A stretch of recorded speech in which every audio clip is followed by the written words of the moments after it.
दोस्तों, पिछले वीडियो में आपने 10 तक श्लोक देखा होगा। चलते हैं हम 11 से पढ़ना शुरू करते हैं। क्या है देखिए। उद्यमेन ही सिद्ध्यन्ति, उद्यमेन ही सिद्ध्यन्ति कार्याणि न मनोरथै। उद्यमेन ही सिद्ध्यन्ति कार्याणि कार्याणि न मनोरथै, न ही सुप्तस्य सिंहस्य प्रविशत मुखे मृगः। उद्यमेन ही सिद्ध्यन्ति कार्याणि न मनोरथै, न ही सुप्तस्य सिंहस्य प्रविशत मुखे मृगः। अर्थात केवल कल्पना से काम पूरे नहीं होते, परिश्रम से ही सफलता मिलती।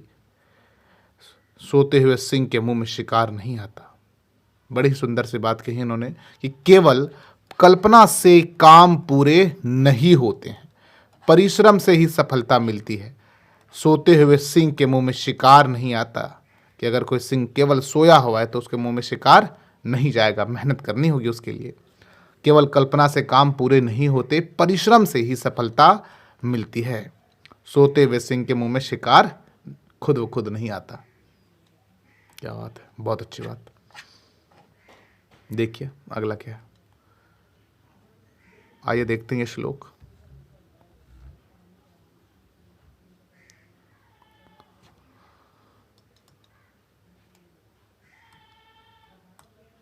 स्वभावो नोपदेशेन, स्वभावो नोपदेशेन शक्यते कर्तु मन्यथा। सुत सुतप्त, ऐसे पढ़ेंगे उसको, क्या पढ़ेंगे, सुतप्तमपि पानीयम पुनर्गच्छति शीतताम। स्वभावो नोपदेशेन, स्वभावो नोपदेशेन शक्यते कर्तु मन्यथा। सुतप्तमपि पानीयम पुनर्गच्छति शीतताम। स्वभावो नोपदेशेन शक्यते कर्तु मन्यथा, सुतप्तमपि पानीयम पुनर्गच्छति शीतताम। आइए देखते हैं इसका अर्थ। अर्थ इसका क्या है कि किसी का स्वभाव उपदेश से बदल नहीं सकता। जैसे उबालने पर पानी फिर ठंडा हो जाता है, यानी उपदेश का असर खत्म होगा और इंसान फिर वैसा हो जाएगा। वही कह रहे कि किसी का स्वभाव उपदेश से बदल नहीं सकता। कोई आपने किसी का भाषण सुन लिया, बहुत ऊर्जा आ गई अपनी, यस हम भी अब बहुत मन से काम करेंगे, मेहनत करेंगे, समय बर्बाद नहीं करेंगे, लेकिन फिर धीरे धीरे वैसे ही हो जाता है आदमी। वही कह रहा है कि किसी का जो स्वभाव है उपदेश से बदल नहीं सकता, जैसे उबालने पर पानी फिर ठंडा हो जाता है। क्या बात है, बहुत सुंदर। चलिए ये देखते हैं ये वाला श्लोक। खुश रहने का एक बहुत ही बड़ा मंत्र है ये। क्या है देखिए। संतोषः संतोषः परम सुखम, संतोषः परम सुखम, संतोषः परम धनम। संतोषः परम सुखम, संतोषः परम धनम, संतोषः परम यज्ञः, संतोषात् नास्ति परम। संतोषः परम सुखम, संतोषः परम धनम, संतोषः परम यज्ञः, संतोषात् नास्ति परम। संतोषः परम सुखम, संतोषः परम सुखम, संतोषः परम सुखम, संतोषः परम धनम, संतोषः परम यज्ञः, संतोषात् नास्ति परम। अर्थात क्या अर्थ है इसका।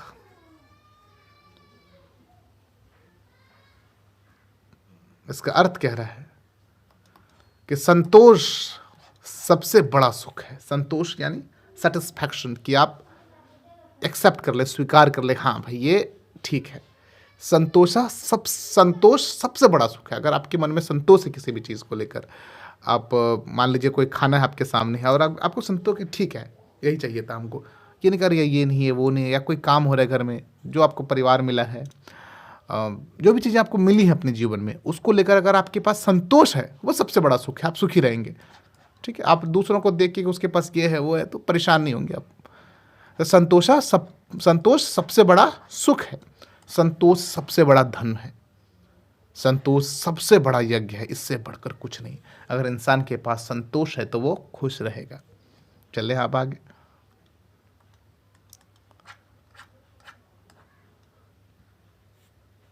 चलिए पढ़ते हैं उसको।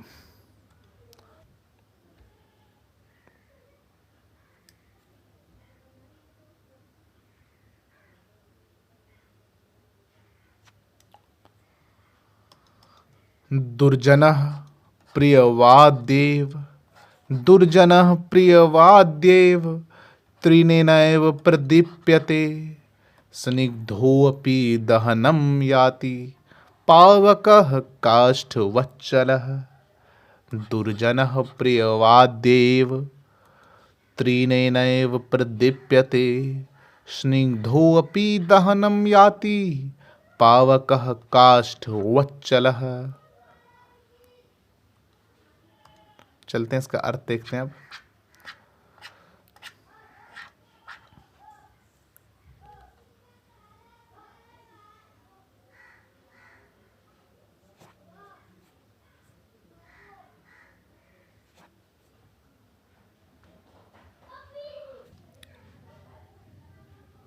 देखिए क्या कह रहा है इसमें। दुष्ट व्यक्ति मीठा बोलकर भी हानि पहुंचा देता है। जैसे सूखी लकड़ी, यहां लिख सकते हैं सूखी लकड़ी को आग जलाती है। ठीक है, कोई भी सूखा लकड़ी मिल जाए उसको क्या करेगी, आग जला देती है उसको। सूखी लकड़ी को आग क्या करती है, जलाती है, और गीली भी जल सकती है उस आग से। जो दुष्ट व्यक्ति होता है जैसे ही मौका मिलता है वो क्या करता है, जलाता है। इसका एक और अर्थ है, उसको भी देख लेते हैं थोड़ा हम लोग। ये इस प्रकार से है कि दुर्जन यानी क्या है, ये दुर्जन, दुर्जन यानी कौन, जो बुरा व्यक्ति है ना, उसको बोलते हैं हम लोग क्या, दुर्जन। बुरा व्यक्ति को क्या बोलते हैं हम लोग, दुर्जन। तो जो दुर्जन है यानी बुरा व्यक्ति बाहर से मधुर वचन बोलता है, परंतु जैसे तिनके से अग्नि तुरंत प्रज्वलित हो जाती है। कोई तिनका सूखा, उससे अग्नि तुरंत प्रज्वलित हो जाती है, वैसे ही वह भीतर से शीघ्र क्रोध करके क्या होता है, भड़क उठता है। इसी प्रकार जैसे अग्नि स्निग्ध यानी तेल से जो लिप्त होता है, लकड़ी को भी जलाकर भस्म कर देती है, वैसे दुर्जन व्यक्ति बाहर से कोमल या प्रेमपूर्ण दिखे, परंतु अवसर मिलने पर दूसरों का नाश कर देते हैं। ठीक है, जो दुर्जन व्यक्ति होते हैं। चलते हैं अब आगे। देखिए बहुत ही सुंदर श्लोक है।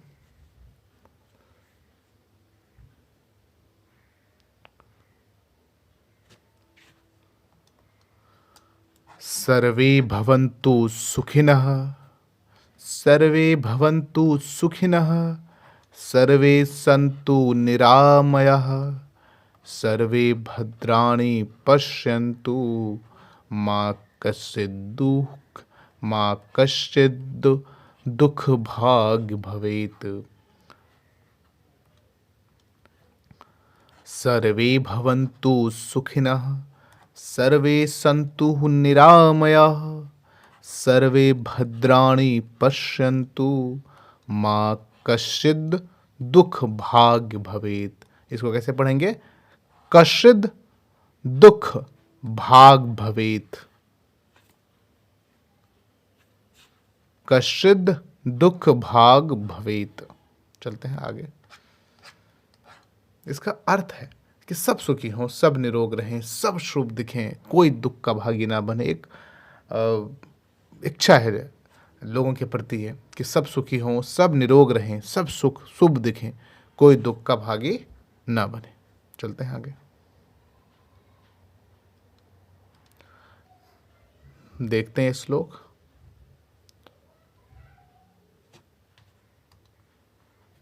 नास्ति मातृ समाच्छाया, नास्ति मातृ समागति, नास्ति मातृ समात्राणम, नास्ति मातृ समाप्रिया। इसका अर्थ क्या हुआ, आइए देखते हैं।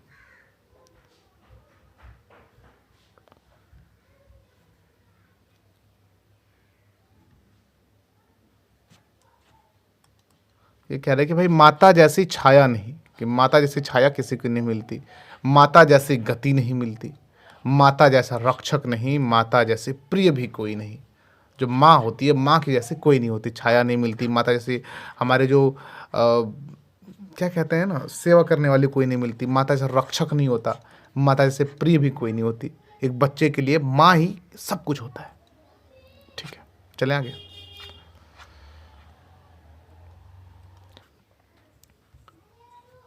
ये विद्यार्थियों के लिए बहुत ही बेहतरीन सा श्लोक है।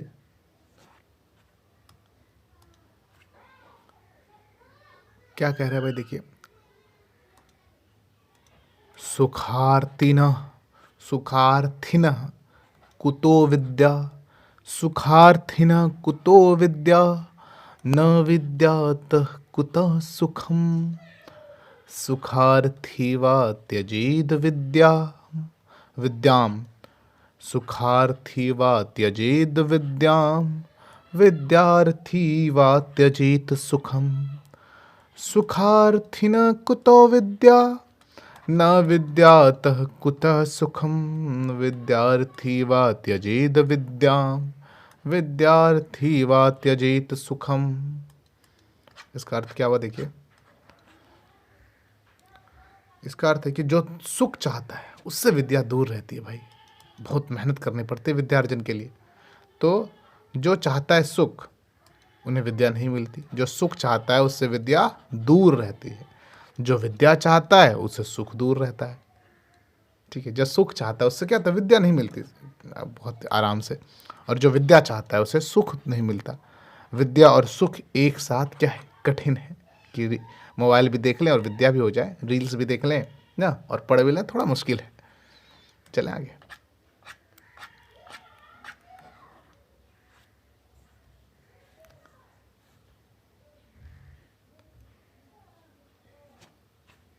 पढ़िए क्या है, आचारः परमो धर्मः, आचारः परमो धर्मः, आचारः परम तपः, आचारः परम ज्ञानम, आचारः परम बलम। आचारः परमो धर्मः, आचारः परम तपः, आचारः परम ज्ञानम, आचारः परम बलम। यानी आचरण सबसे बड़ा धर्म है। जो आपका जो चरित्र है, जो आचरण है, जो व्यवहार करते हैं आप लोगों से, ठीक है, वो क्या है, आचरण सबसे बड़ा धर्म है। आचरण सबसे बड़ा तप है। आचरण सबसे बड़ा ज्ञान है। और आचरण सबसे बड़ा बल है। और किसी व्यक्ति का आचरण बहुत सुंदर है तो वो धर्म का काम भी कर रहा है, वो तप है, एक ज्ञान है उसके पास, सबसे बड़ा ज्ञान है आचरण अगर आपके पास है तो, और सबसे बड़ा बल भी है। बिना आचरण के, ज्ञान धन से इंसान नहीं बन पाता।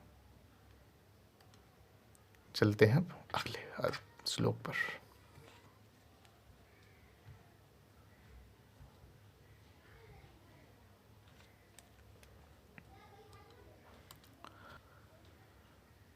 नारायणं नमस्कृतस्य नरं चैव नरोत्तमं, देवीं सरस्वतीं व्यासं ततो जयमुदीरयेत्। अर्थात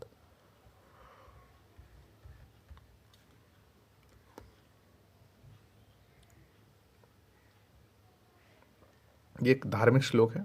इसमें कह रहा है कि भगवान नारायण श्रेष्ठ पुरुष, जो कृष्ण भगवान है ना, नारायण विष्णु भगवान, तो उसको क्या श्रेष्ठ पुरुष माना गया। और देवी सरस्वती को नमन कर, जो नारायण है उनको श्रेष्ठ पुरुष हैं वो, और देवी सरस्वती को नमन कीजिए। भगवान नारायण को, श्रेष्ठ पुरुष को, या भगवान नारायण और जो श्रेष्ठ पुरुष हैं आपके आसपास, उनको भी क्या कीजिए, नमन कीजिए। और देवी सरस्वती को भी नमन कीजिए। फिर व्यास जी को स्मरण करके, व्यास जी जिन्होंने महाभारत लिखी है, व्यास जी को स्मरण करके विजय की कामना कीजिए आप। चले आगे। अगला क्या है श्लोक, देखिए,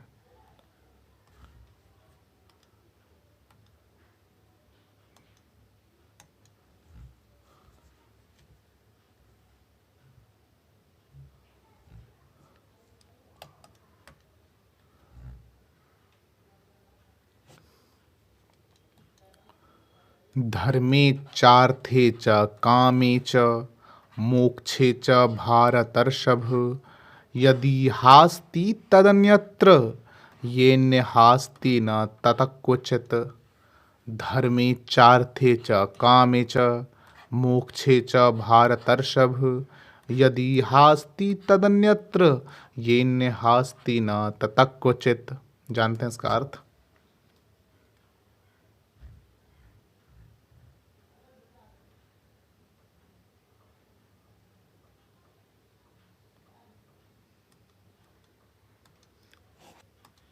ये श्लोक महाभारत का है जिसमें बताया गया है कि जो धर्म है, अर्थ, पैसों के बाद जो बात होती है, काम और मोक्ष, ये सब कुछ यहाँ कहाँ, महाभारत की जो किताब है उसमें है।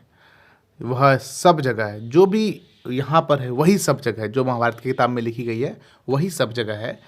हर जगह आपको वही चीज़ मिलेगी, जो यहाँ नहीं वह कहीं नहीं है, कृष्ण कहते हैं। ये चलते हैं भागे। 20 तक इस वीडियो में हो गया, आगे का हम लोग अगले वीडियो में देखेंगे। मिलते हैं आपसे अगले वीडियो में। नमस्कार।